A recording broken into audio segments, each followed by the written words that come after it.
Today is Tuesday, November 15th, 2016. My name is Edna Sussman. I'm a reference librarian here at the Half Hollow Hills Community Library. We're interviewing Melissa Pandolf, a Gulf era veteran, as part of our Veterans Testimonial Project and in collaboration with the Library of Congress's Veterans History Project. Thank you so much, Melissa, for your service and for being here today and participating in our project. Thank you for having me. Our pleasure. So, Melissa, where and when were you born? I was born in Huntington, New York on July 21st, 1974. And who were your parents, and what did they do? What were their names? My parents are Joe and Nancy Harbin. They still live in Huntington in the same house I grew up in. Yes. They're actually married about 45 years now. Wow. My dad is a corporate owner of a security system company. And my mom, when I was growing up, she took care of us kids. And now she's a travel agent. Oh, interesting. Yes. And you said your dad served in the military. Yes, my dad was in the Marine Corps during the Vietnam era. Nice. Do you know how long he was in? He was in for 2 years, from I believe 68 to 70. Mm-hmm. And did you have any siblings?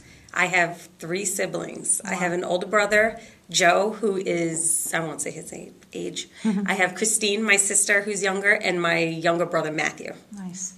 Were any of them in the military? No, just me.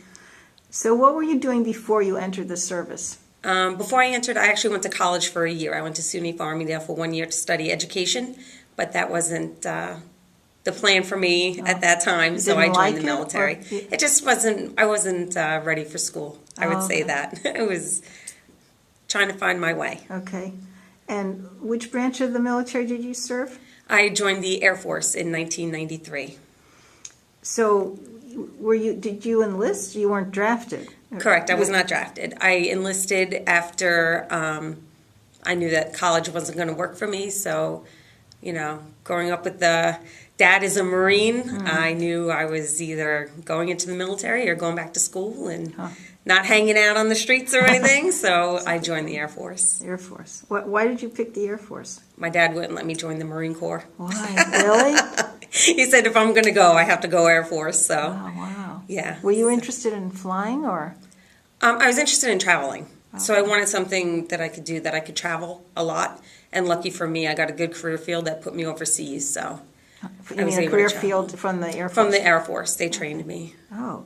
Yes. So what did they actually, you had specialized training in something? I did. So after basic training, I continued on to a technical school for aerospace medicine. And that put me, as a career field, it's 4 Fox in the military. That's our MOS, I guess, for Air Force. And it's flight medicine. So I took care of the pilots. Wow. Like personal medics to the pilots. Nice. Yes, so it was very exciting. Wow. Did you work did you have a doctor with you all the time? We worked for flight surgeons. So the equivalent on the civilian side would be a licensed nurse practitioner. Wow. Licensed practical nurse, I'm sorry, an LPN. That's our equivalent. So wherever our pilots went and the aircrew went, we would go with them so that they always had their medics on standby ready to take care of them. And we also took care of their family members. If we stayed behind and their family members stayed behind. Okay. So they knew they were taken care of. If you were with the pilots, were you in the plane always? I was able to fly. I flew in some helicopters, and they're more of incentive flights. What we did was, if there was an incident or an accident with one of our aircraft that we were assigned to, then we would be the ones to respond. Oh, I see. Right. Very interesting. Wow. Yeah. So going back to basic training, so what happened when you departed for training camp? How was that? And during your early days of training, what was that like? That was a long time ago. I was excited. I don't know that I was scared because I had strict parents. So somebody yelling at me or disciplining me was nothing new. So I wasn't worried about that. I remember my mom being upset. She was a little shocked that I was going. Out of the 4 kids, I was the smallest. So I think she was a little surprised that I went. I know my dad was really proud. Yeah. Being in basic training, I think I transitioned rather smoothly just because I grew up in a diverse neighborhood. I grew up with just, regular parents, siblings. I had a normal childhood, I guess. Mm-hmm. So for me to transition, I didn't see a problem with it. I was more of a mom figure in my unit because I learned quickly that there were children that weren't as lucky as me growing up. So a lot of them escaped where they came from to join the military to look for something better.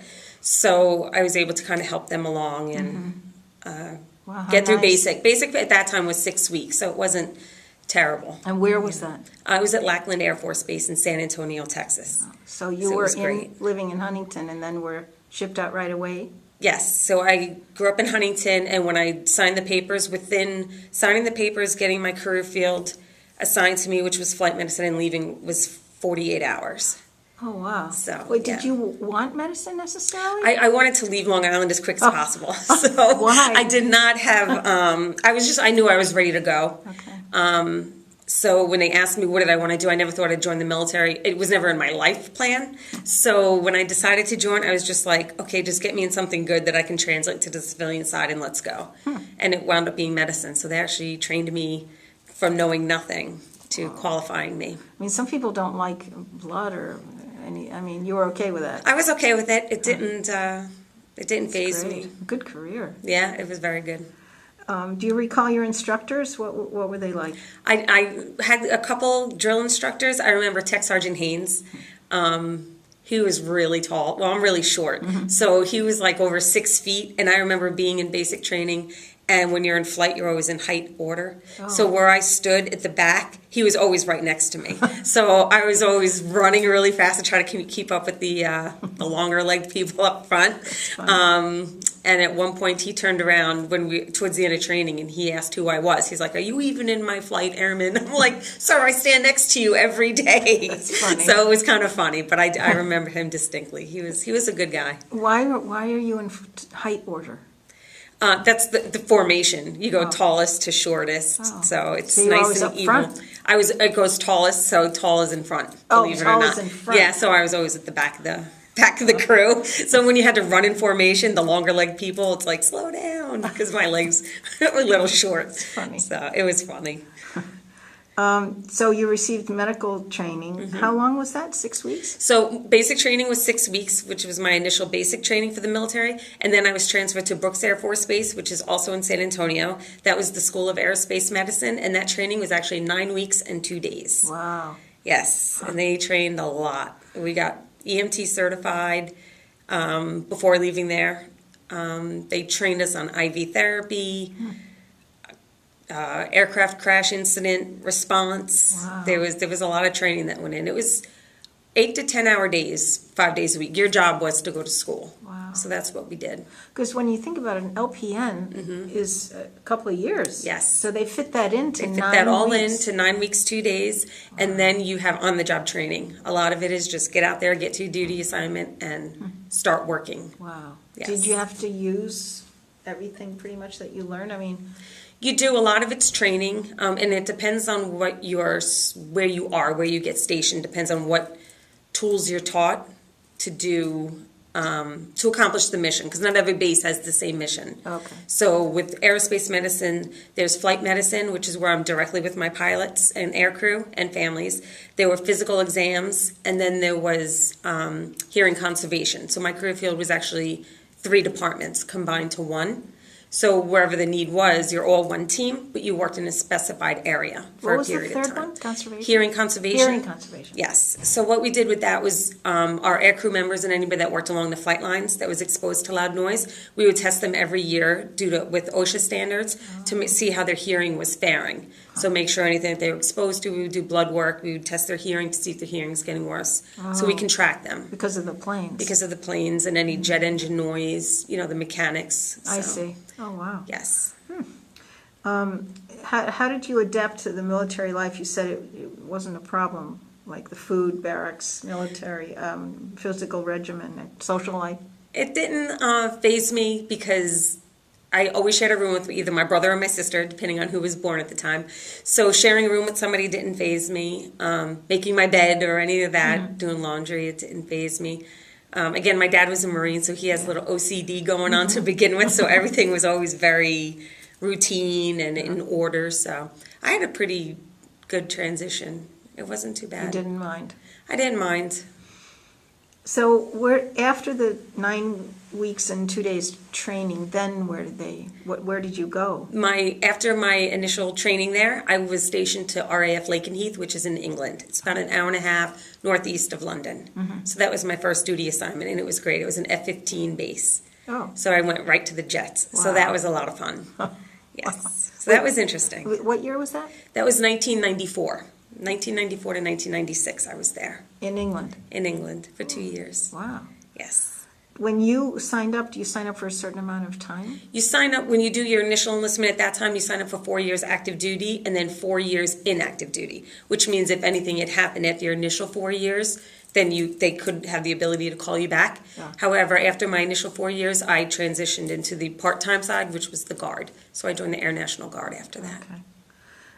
So you served abroad. What are your memories of that experience? Being stationed in England was fun. It was actually really convenient because I was 19, I was young. I had not been overseas to England at that point. I traveled overseas at a younger age. But to be stationed in a place where they actually spoke English is my first thing was really definitely a bonus. Yeah. And I was able to do exactly what I wanted, which was travel. Because on the weekends, if I wasn't on call, I was able to go to mainland Europe and travel through Germany and France. And how nice. Yeah, when you a had lot time of off, you had yes, when I had time off, I took leave and I would travel all through England, all through mainland Europe. And my family came over to visit. Oh, nice. So it was really nice. When you traveled, did you travel with other military friends? Yeah, sometimes I did. Sometimes I went on my own. It just depends on who was available to go out. But I'm not afraid to travel on my own, so I just I would take it to full advantage of being stationed over there. Very smart. Yes. So you weren't on the front lines, obviously. So you're correct. What's the day like? I mean, what were your duties for medical? So for the most part, when I first got there, I worked flight medicine. So I was in office. I worked kind of 8 to 4. Monday to Friday, and the pilots would be able to come in, if they were sick, they were ill, they can't go to regular doctors or to just take Motrin over the counter. They always had to come in and see us. So we would take care of them as we call it sick call. Their family members would come in or their children to take care of them. If there was a red phone on the wall, and if the phone went, that meant one of our aircraft was in trouble for maybe that hot brakes coming in for a landing or something was wrong with What's either a the hot brake? pilot. Hot brakes, I'm not sure the exact terms of it, but there was something wrong with their brakes. So when the jets would come in, they would have to either foam up the runway or they would put up barricade, like tightrope type situation things, and they would come in and they would try to catch the tail onto them to stop them from going off the runway. But anytime that happened, we would get in the ambulance and we would go up there and meet them in case something was wrong. So there's potential for them to be hurt. Yes, for them to be hurt. There were a couple times I had gone up to the flight line where the weapons system operator, who's the second person in the jet, he would not fare well on some of his flights, so he would vomit. And, so some new guys, sometimes they were still getting adjusted. Yeah. So we would go and we would respond and we would get them out and take them back to the clinic to get some IVs or whatever it is that they needed. Did you ever feel queasy on a flight? I mean, no, I never flew in the F-15s. I flew on a regular aircraft. The only time I actually felt like, wow, I'm doing something that I haven't done before is in a helicopter, the first time. And they teach you how to, you kind of hold yourself up here and get tight and it goes up so that your stomach kind of stays where it should. I mean, the sensation. So the sensation is of going, when it first lifts off, that's a little awkward at first. But yeah, it was fun. How's coming down? I never had a problem coming down, but I just remember my first time in the helicopter, they were like, okay, hold on, squeeze everything tight, and then, so it was fun. Going down is, you probably feel more than a regular plane, because it's yeah, you feel it, and we different usually had the sensation. doors open. We would have, so we had a lot of fun I like the helicopters. Really? Yeah. Did you take helicopters into dangerous places? No, I never had to do that. When I was stationed in West Hampton Beach with the 106, they have search and rescue helicopters, but I was never on any of their missions. I flew with them as courtesy, kind of incentive flights, but I didn't have to go on any of their trips. Or in Europe? I mean, at Right, even in 94 Europe. was, what was going on? It was Gulf War era still. I deployed, once I came back and got stationed stateside again, I deployed to United Arab Emirates. And it was Northern Watch. So we were just kind of keeping an eye on the borders on the Middle East at that time. So I was in the desert for a short period Really? then, but I was still not on the front lines as far as, I was on the base. In that Saudi was over- Arabia? In the United Arab Emirates. Right. So it's called Aldafra Air Base. That's where I was. How big is that? Was that a big air No, I base? don't remember it being very big. It was just hot, of course. You know, I used to go out in the mornings. I was the senior medic there, so I used to go out in the mornings and we would do the wet bulb test to see what the temperature would be at about 8 in the morning, and it'd be like 90 degrees at 8 o'clock in the morning. Like a light bulb test? Yeah, it's a wet bulb. It's a machine, and it reads. You add water, and then it reads the temperatures. You know, as a flight medic, you're trained on all kinds of like public health. You're trained on. It's like you're jack of all trades, master of none medic. You kind of know a little bit of everything to keep whatever the situation is under control, till you can get them to a higher echelon of care, basically. Right. Wow. Yeah. Huh. Okay, so I keep jumping ahead because it's so interesting. So you didn't see combat, but did you Correct. see injuries, destruction, casualties of any kind? When I was in the Guard and I was stationed for a while in San Antonio. I was there for about 5 months, and I was at Fort Sam Houston, and I saw the guys and the girls coming home from this war. So Which war? The Iraq, Afghanistan conflicts that's still going on overseas. Oh. So I saw the results of their injuries. I saw them in their physical therapy, fresh wounds, mental health. So I saw that part, but in country, when I was active duty, I did not see that type of combat. Abroad. when you were- Abroad, yeah, correct. Yeah. Oh, that must have been unsettling to see that. It's heartbreaking. They're very strong people. Really? They would go back. They If would. they could go back, yes. You know, you say, can I get this for you? Can I get that for you? They got it. You know, very strong men and women that we have in our military. It's amazing. It is amazing. It gives you a very safe feeling and Yes. proud. It really does. What kind of friendships and camaraderie did you form while serving, and with whom? My best friend of the past close to 20 years now, she's still serving. Wow. So you do form different friendships, even though you're from all parts of the country. Ironically, she's from Long Island as well, which was a coincidence. But I'm still in close contact with a friend that is now in Colorado Springs, who is from Michigan. So it's fun to know that you're meeting people from all across the country, but you still have that one thing in common, because your lifestyles your backgrounds are so different, and then you all come together for a common cause, Yep. you know, and job, and you're all trained the same way, and you're all on the same level, and So they were it's- medics too? yeah, a lot of medics. Uh-huh. Yeah, So she's still serving? she's still serving. She must be coming up on her 20th year now. She just made E9. Which is the highest you can go for enlisted, and she's in charge of the medical clinic in Niagara, upstate New York. Upstate? Oh, Yes. nice. Yes. Wow. When you were in Europe, you stayed in touch with family and friends from home? I did, mainly phone calls once a week home.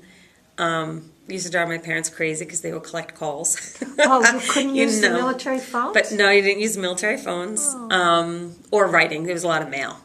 You know, just regular old snail mail. There Really? wasn't much email back then in the Right. 90s. It was all coming on, Yeah. you know, just coming on starting. board, just starting out. So a majority of it was packages and letters back and forth. And you said they visited you? They did. My brother and his now wife, girlfriend at the time, they came over for Christmas, my first Christmas over there. They flew over and spent about a week with me through New Year's. Nice. And that was fun because London and New Year's was Oh, a lot of very nice. great times.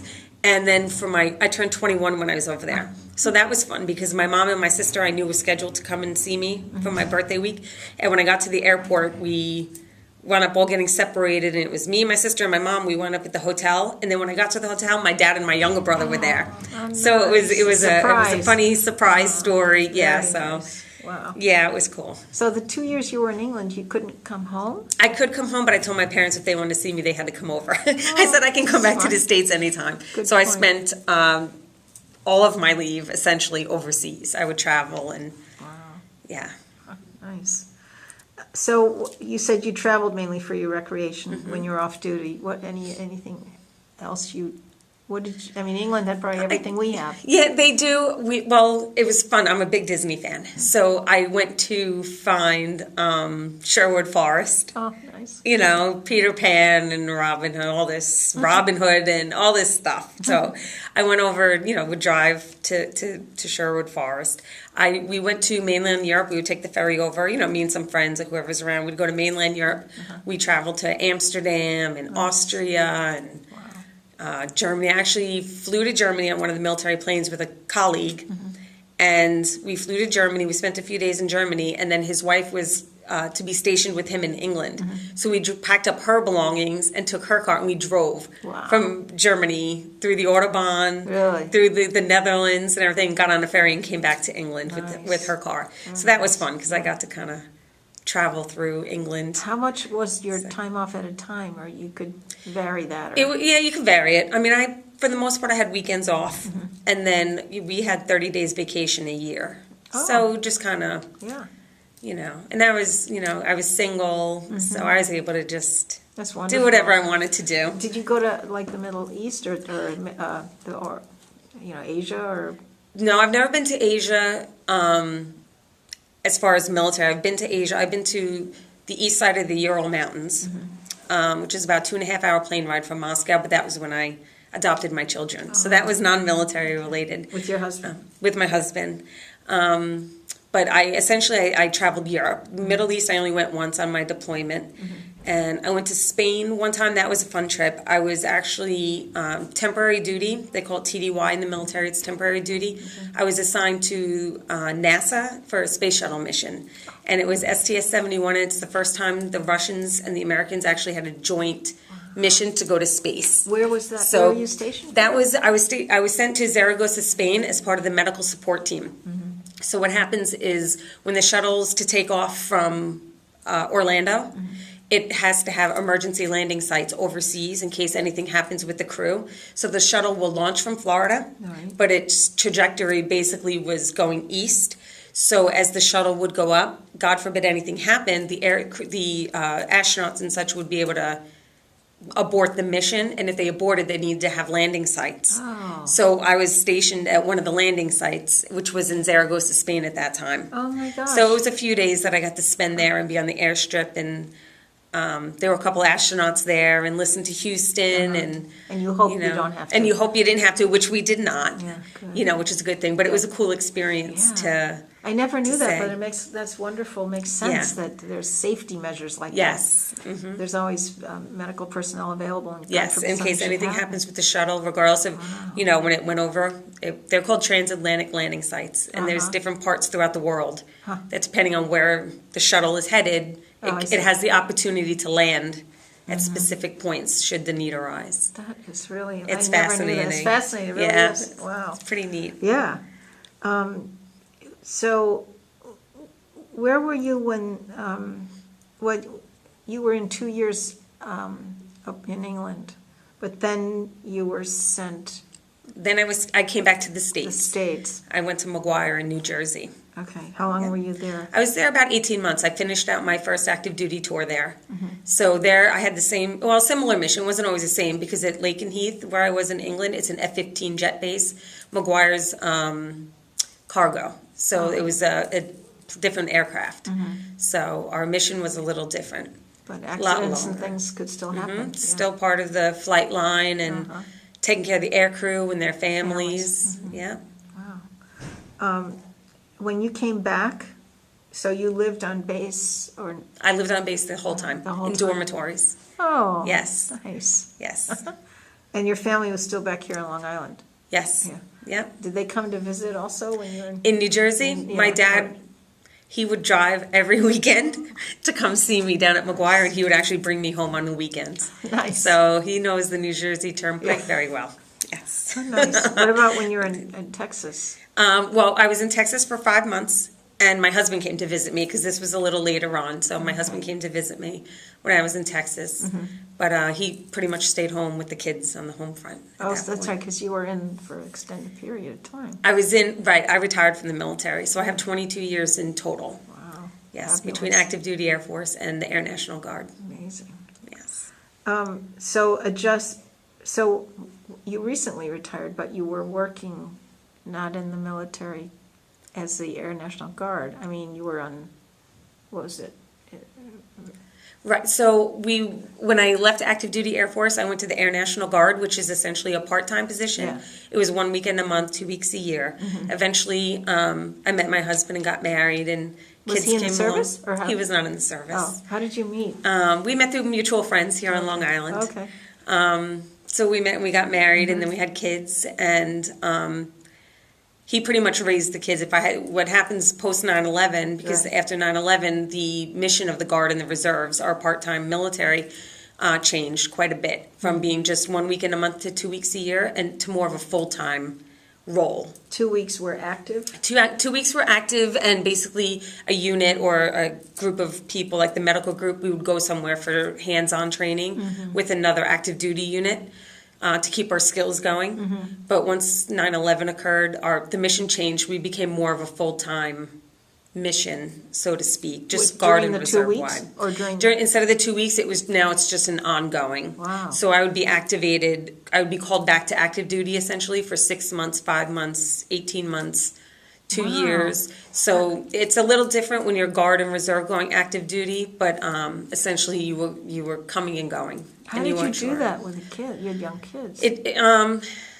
I went from initially what happened is I went from being a medic, which is my career field. For 15 years overall, I was a medic. And then when my children came home, my children are adopted from Russia, so I brought them home, and they, now I had an instant family, so I switched to a career field that kept me on the home front, so I went into finance. Oh. So I crossed, the military actually sent me down to Biloxi, Mississippi for several months, and they retrained me to be a financial management person in the Nice. Air Force. Oh, wow. So that allowed me to be activated, to still serve my country, but stay home on the home front. Very nice. Yes. And So- then when I did have to go away, my husband and my family pitched in to take care of all my Yes, kids. You're lucky you could. Yes. They were there. Yes. Wow. They're still here. Yeah, Thank goodness. Very nice. Yes. Wait, so financial, what were you doing? Were you, handling accounting type stuff or advising military personnel, or? So finance on the military side, when I did that, we did military pay. So if anybody had any issues or concerns with their military pay, we can assist them with that, make sure they're getting paid correctly. And I also did the budget side of the house. So whenever, Congress passes the budget and everybody gets filtered down their money, we would help allocate that to the medical squadron would get money so that they can do their mission. The flying squadron would get money for their mission. Supply would get their money for their mission. So all the money would get divided up at the base level. So we assisted everybody with getting their money and budgeting their money. Always something that has to be done, it seems. Yes, always Wow. something. Wow. Yes. What year did you finally retire? I retired March of 2016. Wow, amazing. Yes. And during that, until March, or, because I met you through the service agency, right? Were you working with them for a while already, or? Yes, so I started working, when I knew I was getting ready to retire from the military, I chose to go back to work full-time. Ah. So I interviewed and was provided the job as a veteran service officer with Suffolk County. Oh, I So see. now it's a really good transition for me because I went from being in the military for 20 years, that's kind of what I know as my life, and now I'm in a position where I can help other veterans obtain benefits and services Nice. and be their link to things that are out there And you know for how them. it works. And I know how it works because I was in for so long. That's terrific. Yes. Wow.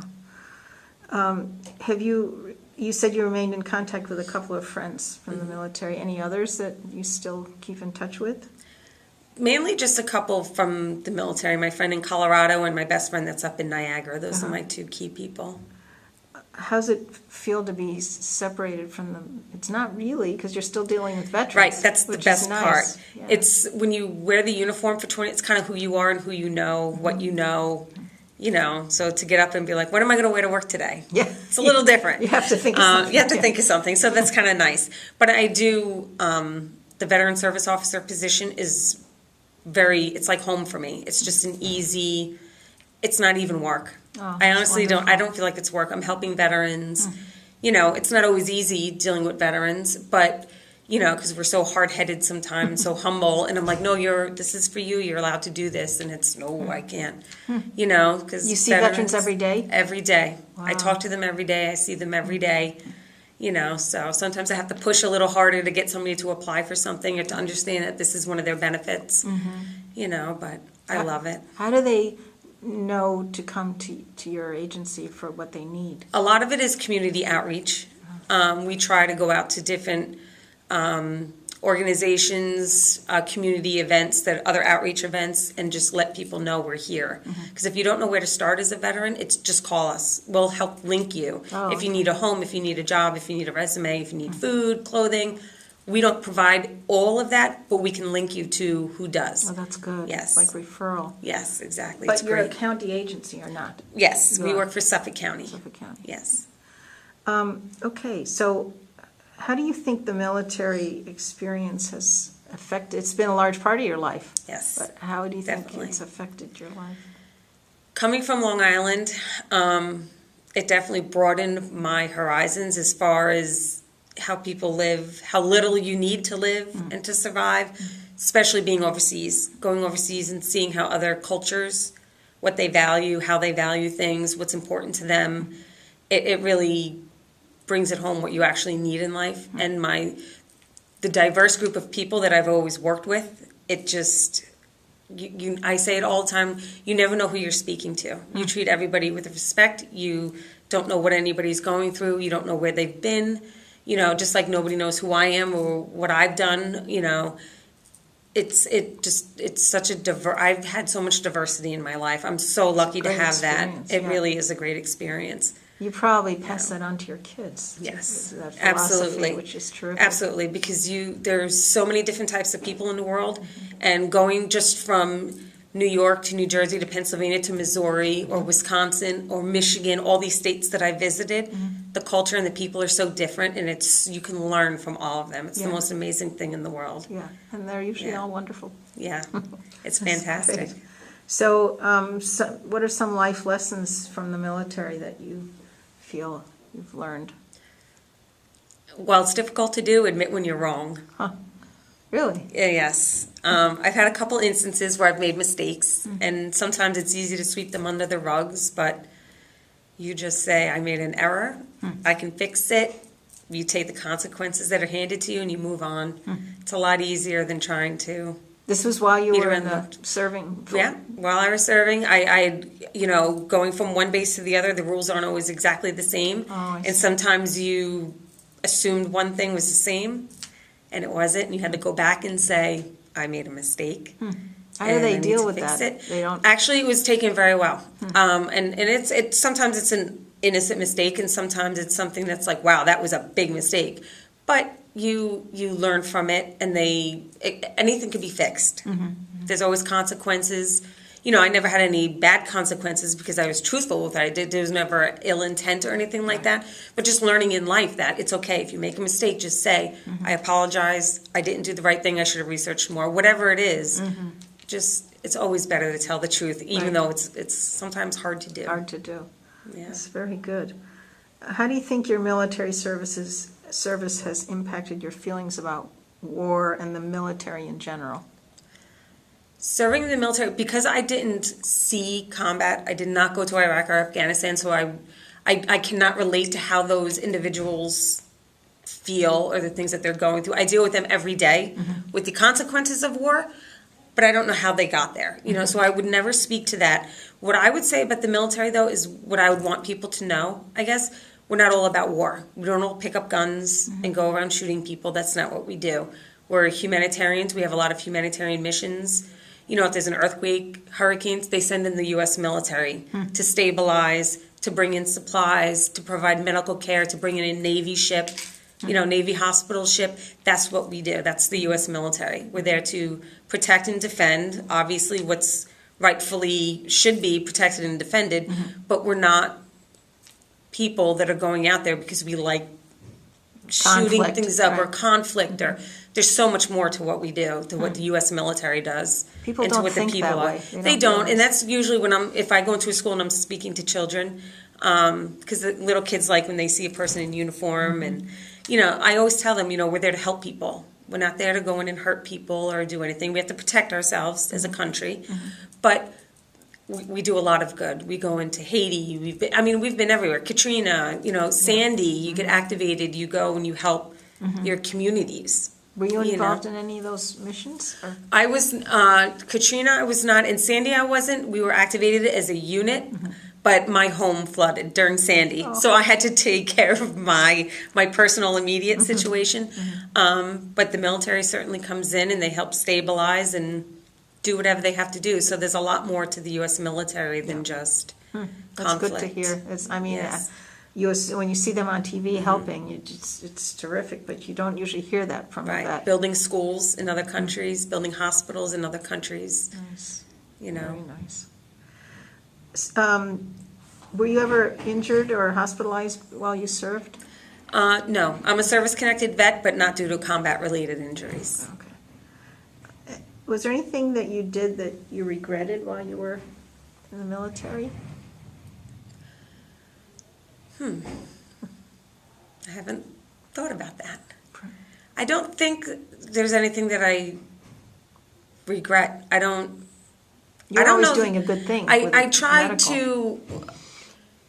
Yeah, I always, you make the decisions that you make at the time, and you move on from them. You don't, I don't look back and say I should have, could have, would have. That's what I did. This is where I am today because of that, and I move on. I don't like to look back. That's good. That's good.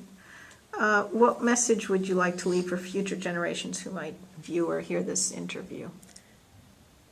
America is a great country.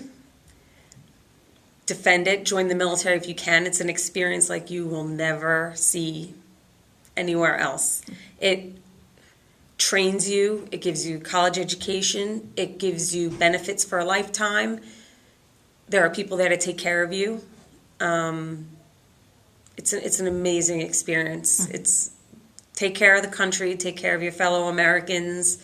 It really is. Until you go outside and see how other countries live and how other countries treat their people, you don't understand how blessed we are to really live here and be raised here and to have the opportunity to have an all-volunteer military that makes us as great as it is. So there was no draft when you went in at 94? No, that's what makes our military so great, in my opinion, is that we choose to join the military. Nobody's forcing us to join the military. In other countries, you can't say that. Yeah. And the people that are fighting for our country, we're choosing to fight for our country because we believe in it. That's true. Never thought about it that Yeah. way. Is there anything you feel we haven't discussed or you'd like to add? Oh, I have one more question, actually. Okay. So what year did you get married? I got married in 2002, 2002. coming up on 15 years. You're still in the military. Yes. What does your husband do? He's an accounts manager for a company here on Long Island. Okay. So I'm lucky that he's close to home so that Yeah. when I had to do my military duties and leave my kids behind, he was there to take care of them with my family. Whenever we've had a conflict and there've been a lot of people shipped over, I don't understand how families cope with that. If it's a single parent or sometimes both parents, or how does that work? It really is. It's a different time. It's a different war. As I said, post 9/11 changed the world. It changed the way our military works. And what happens now is, I'm not sure if you've heard the term or if people are familiar with the term citizen airman, or citizen soldier. And what that means is you have your Guard and Reserve men and women that are serving, such as myself. And my job is to always be trained in my job to the fullest potential, just like my active duty counterparts. But I do it on a part-time basis. So I might have my job, I might be a physician Monday through Friday or a school teacher Monday through Friday, and then on the weekends I go and I train to be in combat, or I train in my medical field, whatever the case may be. But then when conflict arises, such as we are in now, Iraq and Afghanistan, we'll get called and, hey, you're leaving for 12 months, 8 months, 6 months, whatever, 18 months. I mean, the Army, God bless them. Wow. These guys go for and women go for 12 months at a time, sometimes longer. And they literally have to pack up and they go. Within and a few days. Within a few days. Sometimes they may or may not know a couple weeks in advance. It depends. But they're still leaving their children and their spouse and their families behind, and they're going to go into a war zone, experience the experiences that they're going to have, and then they're expected to come home and go right back into Monday school, and I'm going to go back to school, and it doesn't work. Yeah. And that's why it's very difficult for Guard reservists. It's very difficult for people to understand that we cannot transition mentally from Friday we're in a war zone, we travel home, and Monday we're back. It's tremendous what goes on. And all I can say to the American people, whoever's watching this, take a step back and look at what's going on. Take care of these people, because I can't imagine. They deserve it. They really deserve it. They deserve it, and it's very difficult. And they don't do this just once in a career. They come home for a year, they go back for a year. They come home for 6 months, they go for a year. We've never had a war like that. Never had a war like that. That's why this is happening. That's why you have PTSD is so high. You have all these horrible stories of veterans. You know, the big movement right now is 22 suicides a day with veterans. It's just a terrible situation, and it's because we don't have time. There's no transitional period, That's to go from a military world to the civilian side when you're a Guard or a reservist. It's, like I said, 2 weeks ago you were in a combat zone, and now you're on Long Island, hanging out at the beach, and you're expected to be normal. Right. Or to... And all this stuff is still going on in your head. It's still going on in your head. It's traumatic. It's traumatic for me to hear the stories. Sure. So we really have to take care of our veterans and It seems listen. there are more and more veterans organizations, and there's more help than there was. There's a lot of help. There's a lot of people that want to help. We have to make sure our veterans are reaching out. Yes. And that's the most difficult part, is getting our veterans to reach out and to say, I am not okay. Yeah. And it's very difficult. I'm sure. I wish it wasn't. Wow. Thanks to you. Thanks for all your service and help. And Thank you. I think this program is fantastic. thank you. Thank you so much again for your service, Melissa, Thank you. and for meeting with us. I really appreciate it. You're welcome. Thank you. Thanks.